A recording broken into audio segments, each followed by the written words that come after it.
ಆ ಕೊಲೆಗೆ ತೀರಾ ಹತ್ತಿರದ ಕಾರಣಕರ್ತನಾಗಿದ್ದರೆ ಮಾತ್ರ A1 A2 ಅಂತ ಹೇಳಿ ಆರೋಪಿ ಸ್ಥಾನ ಬರೋದು.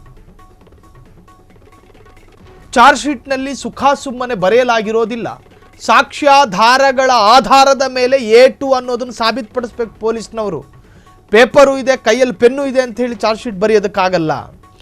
A1 ಅಂತ ಹೇಳಿ ನೀವು ಪವಿತ್ರ ಗೌಡಾಳನ್ನು ಹೆಂಗೆ ಕರೆದ್ರಿ ಅಂತ ಹೇಳಿ ನ್ಯಾಯಾಲಯ ಕೇಳಿದಾಗ ಚಾರ್ಜ್ ಶೀಟು ಅದಕ್ಕೆ ಸರಿಯಾದ ಉತ್ತರ ಕೊಡಬೇಕು. A1 ಯಾಕೆ ಅಂತ ಹೇಳಿದ್ರೆ ಈಕೆ ಪ್ರವೋಕ್ ಮಾಡಿದ್ದಾಳೆ, ಈಕೆ ದರ್ಶನ್ರನ್ನ ಪ್ರಚೋದನೆ ಮಾಡಿದ್ದಾಳೆ.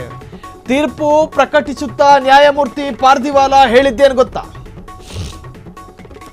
ಮಹಾದೇವನ್ ಬಹಳ ಪಾಂಡಿತ್ಯಪೂರ್ಣವಾದ ತೀರ್ಪನ್ನು ನೀಡಿದ್ದಾರೆ.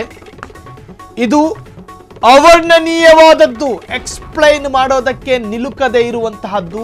ಆರೋಪಿ ಎಷ್ಟೇ ದೊಡ್ಡವನಾಗಿದ್ದರೂ ವರ್ಣಿಸಲು ಅಸಾಧ್ಯ. ಅವನು ಅಥವಾ ಅವಳು ಕಾನೂನಿಗಿಂತ ಮೇಲಲ್ಲ ಎಂಬ ಸಂದೇಶ ಇದು ನೀಡುತ್ತದೆ. ನ್ಯಾಯ ವಿತರಣಾ ವ್ಯವಸ್ಥೆಯು ಯಾವುದೇ ಬೆಲೆ ತೆತ್ತಾದರೂ ಕಾನೂನಿನ ನಿಯಮವನ್ನ ಕಾಪಾಡಿಕೊಳ್ಳಬೇಕು ಎಂಬ ಬಲವಾದ ಸಂದೇಶವನ್ನ ಇದು ಒಳಗೊಂಡಿದೆ ಅಂತ ಹೇಳಿ,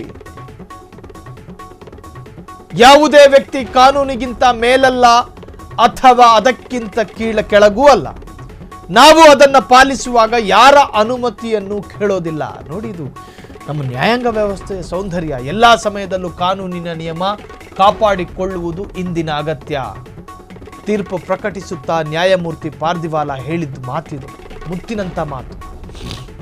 ಮಹಾದೇವನ್ ಬಹಳ ಪಾಂಡಿತ್ಯಪೂರ್ಣವಾದ ತೀರ್ಪನ್ನು ನೀಡಿದ್ದಾರೆ ಅಂತ ಹೇಳ್ತಾರೆ. ಅವರ್ಣೀಯವಾದದ್ದು ಅಂತ ಹೇಳ್ತಾರೆ. ವರ್ಣಿಸೋದಕ್ಕೆ ಸಾಧ್ಯ ಇಲ್ಲ ಆ ತೀರ್ಪನ್ನು. ಈ ದೇಶದಲ್ಲಿ ಎಲ್ಲರಿಗೂ ಒಂದೇ ಕಾನೂನು. ಯಾರೂ ಮುಖ್ಯರಲ್ಲ, ಯಾರೂ ಅಮುಖ್ಯರೂ ಅಲ್ಲ, ಯಾರೂ ಮೇಲಲ್ಲ, ಯಾರೂ ಕೀಳಲ್ಲ. ಕಾನೂನಿಗಿಂತ ಯಾವ ಧರ್ಮವೂ ಮೇಲಲ್ಲ, ಯಾವ ಆರೋಪಿಯೂ ಮೇಲಲ್ಲ, ಯಾವ ಆರೋಪಿಯೂ ಕೆಳಗಲ್ಲ.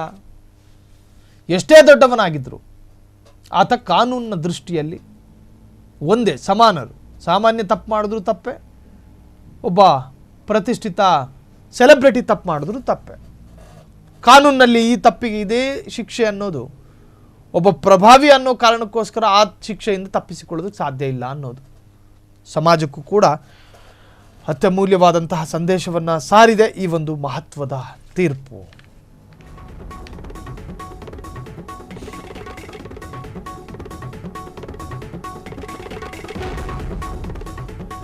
ಜಾಮೀನು ಮಂಜೂರು ಮತ್ತು ರದ್ದತಿ ಎಲ್ಲವನ್ನ ನಾವು ಪರಿಗಣಿಸಿದ್ದೇವೆ. ಈ ಹಿಂದೆ ಜಾಮೀನು ಮಂಜೂರಾಯ್ತಲ್ಲ, ಹೈಕೋರ್ಟ್ನ ಆದೇಶವು ಗಂಭೀರ ಕಾನೂನು ದೌರ್ಬಲ್ಯಗಳಿಂದ ಕೂಡಿದೆ. IPC ಸೆಕ್ಷನ್ 302 ಮತ್ತು 34 ಅಡಿಯಲ್ಲಿ ಜಾಮೀನು ನೀಡಲು ಯಾವುದೇ ವಿಶೇಷ ಅಥವಾ ಸ್ಪಷ್ಟ ಕಾರಣಗಳನ್ನು ದಾಖಲಿಸಲು ವಿಫಲವಾಗಿದೆ ಅನ್ನೋದನ್ನ ವೆರಿ ಕ್ಲಿಯರ್ ಆಗಿ ಹೇಳಿದೆ ಕೋರ್ಟು.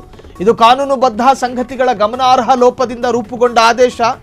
ಕರ್ನಾಟಕ ಹೈಕೋರ್ಟ್ ಆದೇಶದ ಬಗ್ಗೆ ಸುಪ್ರೀಂ ಕೋರ್ಟ್ ತೀವ್ರವಾದ ಅಸಮಾಧಾನವನ್ನು ವ್ಯಕ್ತಪಡಿಸಿದೆ. ಈ ಹಿಂದೆ ಜಾಮೀನು ಸಿಕ್ಕಿದ್ದು ಮತ್ತು ರದ್ದತಿಯಾಗಿದ್ದು ಎಲ್ಲವನ್ನೂ ನಾವು ಗಂಭೀರವಾಗಿ ಪರಿಗಣಿಸ್ಕೊಂಡಿದ್ದೀವಿ. ಹೈಕೋರ್ಟು 302 ಮತ್ತು 32 ಅಡಿಯಲ್ಲಿ ಏನು ಜಾಮೀನು ಮಂಜೂರು ಮಾಡುತ್ತಲ್ಲ, ಅದರಲ್ಲಿ ದೌರ್ಬಲ್ಯಗಳು ಕೂಡಿದೆ ಎನ್ನುವಂತಹದ್ದು. 302, 304 ಅಡಿಯಲ್ಲಿ ಜಾಮೀನು ನೀಡೋದಕ್ಕೆ ಹಂಗೆ ಬರೋದಿಲ್ಲ. ಅದಕ್ಕೊಂದಷ್ಟು ಪ್ರಬಲವಾದ ಕಾರಣಗಳು ಬೇಕು. ಯಾವ ಸ್ಪಷ್ಟ ಕಾರಣಗಳನ್ನು ದಾಖಲು ಮಾಡದೆ ಆತನಿಗೆ ಜಾಮೀನು ಕೊಟ್ಟಿದ್ದು ನಿಜಕ್ಕೂ ಕೂಡ ಖಂಡನೆಗೆ ಅರ್ಹ ಅಂಥೇಳಿ ಹೈಕೋರ್ಟ್ನ ತರಾಟೆಗೆ ತೆಗೆದುಕೊಳ್ತು ಘನ ನ್ಯಾಯಾಲಯ. ಸೊ ದರ್ಶನ್ ತಮಿಳುನಾಡಿನಿಂದ ಬೆಂಗಳೂರಿಗೆ ಬರ್ತಾರೋ ಅಥವಾ ತಮಿಳುನಾಡಿಗೆ ಹೋಗಿ ಪೊಲೀಸರು ಬಂಧನ ಮಾಡ್ತಾರೋ, ದರ್ಶನ್ನ ಮುಂದಿನ ಕತೆ ಏನು? ದರ್ಶನ್ಗೆ ಪರಪ್ಪನ ಅಗ್ರಹಾರನೋ ಅಥವಾ ಬಳ್ಳಾರಿ ಕಾರಾಗೃಹನೋ? ದರ್ಶನ್ಗೆ ಮುಂದೆ ಯಾವುದಾದ್ರೂ ಬೇರೆ ಕಾನೂನು ಮಾರ್ಗಗಳಿದಾವ? ದರ್ಶನ್ ಸೇಫ್ ಆಗೋದಕ್ಕೆ ಏನಾದರೂ ಲೀಗಲ್ ವೇಗಳಿದಾವ? ಕ್ಷಣ ಕ್ಷಣದ ಸುದ್ದಿಗಳಿಗಾಗಿ ಫ್ರೀಡಂ ಟಿವಿ ಸಬ್ಸ್ಕ್ರೈಬ್ ಮಾಡಿ, ಲೈಕ್ ಮಾಡಿ ಹಾಗೂ ಫಾಲೋ ಮಾಡಿ. ಹೊಸ ಸುದ್ದಿಗಳ ನೋಟಿಫಿಕೇಶನ್ಗಾಗಿ ಬೆಲ್ ಐಕಾನ್ ಮೇಲೆ ಕ್ಲಿಕ್ ಮಾಡಿ.